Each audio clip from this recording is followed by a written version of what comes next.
Let's bring in Tania, Constable, Chief Executive of the Minerals Council, which is leading the push against the government reforms. Tania, Constable, thanks for your time. You've been pretty vocal about your opposition to the government's proposed IR laws.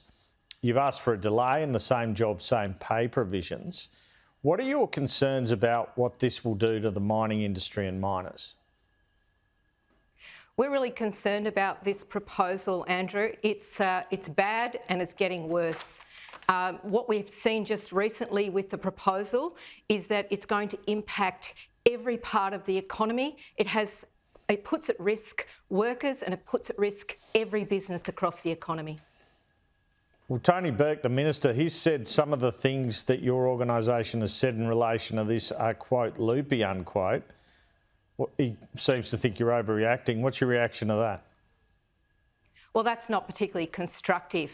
When we're putting concerns forward, and don't forget, it's the whole business community across Australia united, we are showing our deep concern for what is a proposal that affects every business. It puts at risk the workers, it puts at risk the productivity of the nation, it puts at risk job creation across Australia and, importantly, investment. So that's not loopy, that is sincere and deep concern, and we're not getting any real answers about what the Minister is really trying to target here. Can you give us a practical example about how it might affect a business? And I don't know whether you're part of the business community in these talks where you've had to sign agreements agreeing not to go into too many specifics, but can you give us some sort of an example about what it would do to a big mining company or a medium-sized mining company? Well, we have signed non-disclosure agreements. We're certainly seeing information behind closed doors, and we want the government to go through public consultation. We need to get the proposal out there so it can be scrutinised properly by people across Australia, by business communities and by people making decisions, parliamentarians making decisions on this issue.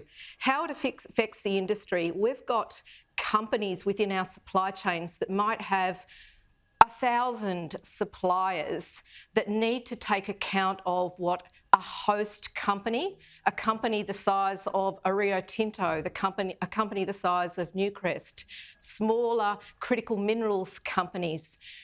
Each person, each group in the supply chain needs to make sure that they understand what is required of the supplier and also the host company in making sure that they're getting industrial relations agreements right.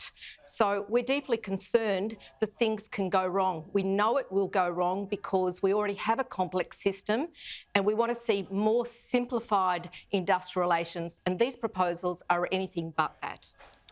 How much of a concern is this dip in the Chinese economy we are experiencing? The Treasurer has said it's the number one economic concern. Is the honeymoon over after a brilliant few years for commodity sales in this country? Well, we always have economic cycles that have an impact on mining. And of course, we're concerned about what is happening in China, the softening in the Chinese economy.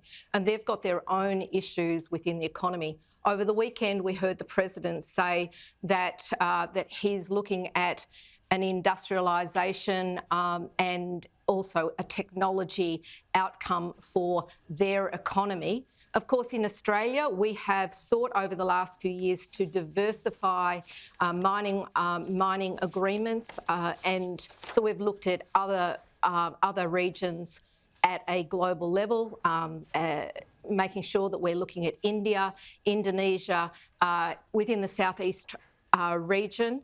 All of those have become new and, of course, consistent customer markets for Australian products. But we are putting, of course, exports into China that will still occur because we have a really high quality product in our mining industry.